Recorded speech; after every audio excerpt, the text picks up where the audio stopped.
موسم کافی خراب ہونے لگا تو مکان مالک کی بیوی میرے ہی روم میں آ گئی اور آتے ہی میرے ساتھ شروع ہو گئی۔ میرا نام شہزاد ہے اور میں لاہور کا رہنے والا ہوں۔ میری عمر 24 سال ہے اور میں خوبصورت جوان لڑکا ہوں۔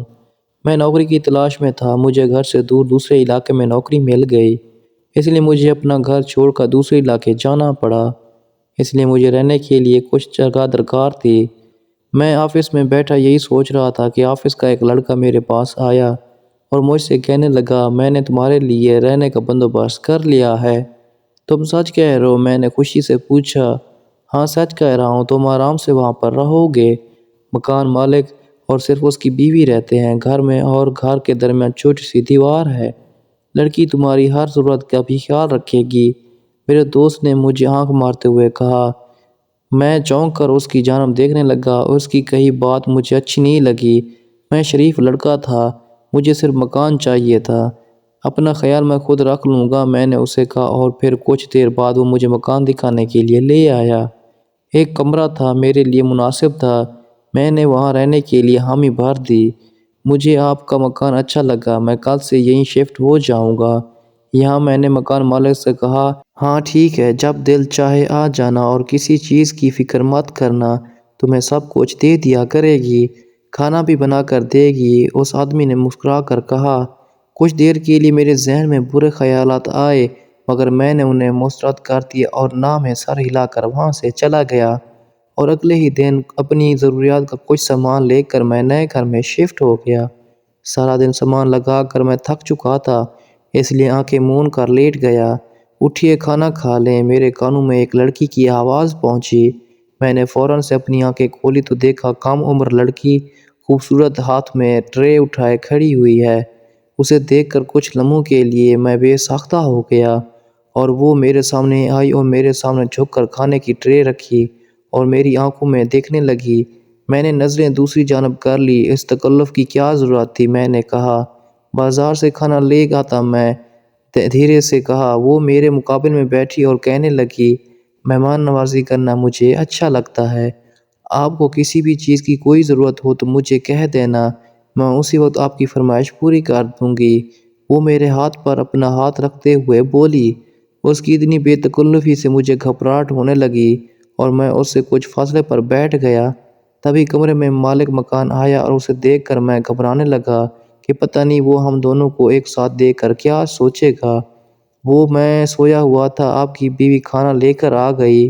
میں باہر سے کھانا کھا لوں گا، اس سے پہلے وہ مجھ سے کوئی سوالات کرے۔ میں نے خود ہی جواب دے دیا، باہر جانے کی کیا ضرورت ہے، میری بیوی ہے جو۔ چلو کھانا کھاؤ تم، اور صبح ناشتہ بھی ہماری ہی طرف سے کرنا۔ چلو بیگم یہاں سے، انہوں نے عام لہجے میں کہا۔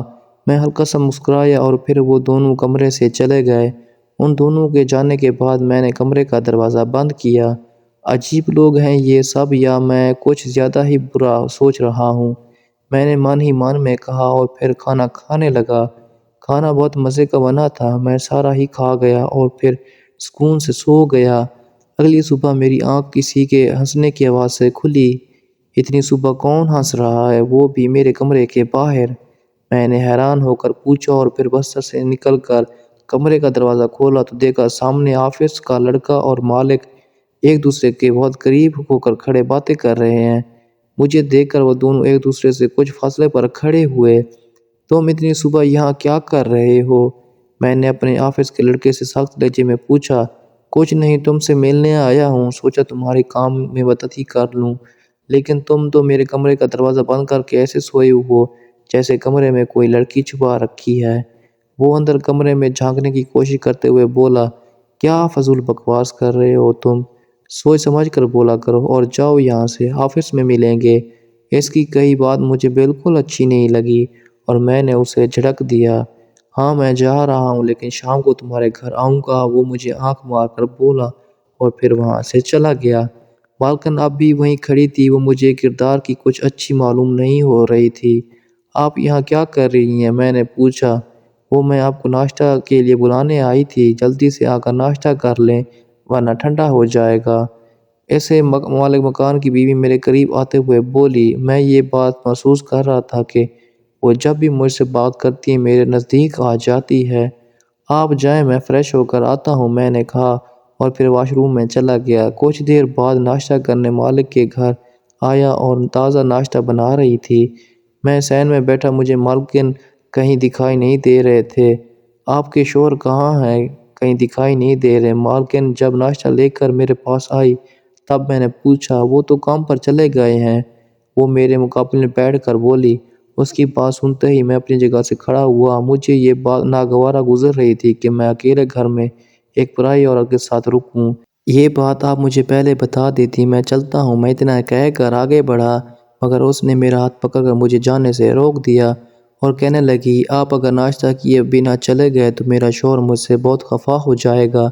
وہ معصومیت بھرے انداز میں بولی۔ میں بیٹھ گیا اور جلدی سے ناشتہ کرنے لگا۔ وہ میری جانب ہی دیکھ رہی تھی مگر میں اسے نظر انداز کرنے لگا۔ وہ میرے پاس سے اٹھی اور آگے بڑھی۔ آہ! میرے پاؤں میں موچ، میرے کانوں میں یہ آواز گونجی۔ میں نے گردن ہٹا کر دیکھا تو مالک کی بیوی زمین پر بیٹھ کر اپنے پاؤں پکڑ رہی تھی۔ میں جلدی سے اس کے قریب جا کر بیٹھا۔ آپ ٹھیک تو ہیں نا؟ میرے پاؤں میں لگتا ہے موچ آ گئی ہے، مجھے سہارا دے کر کمرے میں لے جاؤ۔ اور وہ اپنے پاؤں پر ہاتھ رکھتے ہوئے درد بھری آواز میں بولی۔ اچھا، میں نے ان کا ہاتھ پکڑ کر انہیں سہارا دیا اور کمرے تک لے آیا۔ ان کا دوپٹہ گر گیا تھا اور ان کا سینہ میری آنکھوں کے سامنے تھا۔ مجھ میں ہمت نہیں ہو رہی تھی اسے نظریں ملانے کی۔ آپ آرام کریں، میں چلتا ہوں، میں ان سے نظریں چرا کر بولا، پھر تیزی سے وہاں سے چلا گیا۔ میرا دل بہت تیزی سے دھڑکنے لگا۔ مالکن کی خوبصورتی اور ان کا انداز مجھے ان کی طرف متوجہ کرنے لگا تھا، مگر میں اپنا ایمان خراب نہیں کرنا چاہتا تھا، اس لیے میں مالکن کی بیوی سے دور رہنے لگا۔ وہ کئی بار مجھے اپنی طرف متوجہ کرنے کی کوشش کرتی، میں سمجھ نہیں پاتا وہ ایسا کیوں کرتی ہیں۔ اس رات اچانک موسم بہت خراب ہونے لگا اور میں اپنے روم میں بیٹھا ٹی وی دیکھ رہا تھا۔ میں اس بات سے واقف تھا کہ مالک دوسرے شہر گئے، مجھے لگا رات کے وقت واپس آ چکے ہوں گے۔ میں ٹی وی دیکھ رہا تھا کہ میرے سامنے مالکن آئی اور سیدھا آ کر میرے ساتھ لپٹ گئیں۔ میں تم سے سچی محبت کرتی ہوں، مجھے اپنا لو۔ وہ میرے ساتھ وہ کرنے کی کوشش کرتے ہوئے بولی۔ چھوڑیں مجھے، یہ کیا کر رہی ہیں آپ؟ میں نے انہیں اپنے اوپر سے ہٹایا مگر وہ نہ ہٹی۔ اتنے میں مالک کمرے میں داخل ہو گئے اور سارا ماجرا دیکھ لیا اور مجھے مارنے لگے۔ میں نے کچھ نہیں کیا بھائی، آپ کی بیوی میرے ساتھ زبردستی کر رہی ہیں۔ میں نے انہیں سچ بتایا چاہا مگر انہوں نے یقین نہیں کیا۔ میں شہزاد کے بچے کی ماں بننے والی ہوں، چھوڑ دیں اسے۔ مالکن کا جھوٹ سن کر میرے رونگٹے کھڑے ہو گئے۔ میں نے کبھی انہیں ہاتھ تک نہیں لگایا تھا۔ یہ جھوٹ بول رہی ہیں بھائی، مجھے آئے 1 ماہ ہی ہوا ہے اور یہ ماں کیسی بن سکتی ہیں؟ میں پڑھا لکھا یہاں لڑکا ہوں، اس لیے ان سب کے بارے میں جانتا تھا۔ میں جانتا ہوں میری بیوی کا کسی کے ساتھ چکر چل رہا ہے، وہ ہر رات چھپ کر اس حصے میں آتی ہے اور میں نے کئی بار تمہارے دوست کو بھی اس کے ساتھ دیکھا ہے۔ تم دونوں مل کر میری بیوی کے ساتھ یہ سب کرتے رہے ہو۔ میں ابھی پولیس کو بلاتا ہوں۔ مالک کی بات سن کر میں سارا کھیل سمجھ گیا کہ میرے دوست نے مجھے پھنسانے کے لیے یہ سب کیا ہے۔ میں سوچ ہی رہا تھا کہ مالک کے موبائل پر کال آنے لگی۔ مالک نے ان کے ہاتھ موبائل چھین کر اسپیکر پر ڈالا۔ سامنے سے میرا دوست بات کر رہا تھا۔ وہ اسے آگے بنائے منصوبے کے بارے میں بتانے لگا کہ وہ کس طرح مجھے پھنسا کر میری اور اپنے شوہر کی لڑائی کروا رہے ہیں، کہ مالک نے اپنی بیوی کو گھر سے نکال دیا اور مجھے بھی جانے دیا۔ میں نے اللہ کا شکر ادا کیا کہ میں اس فسادی عورت سے بچ گیا۔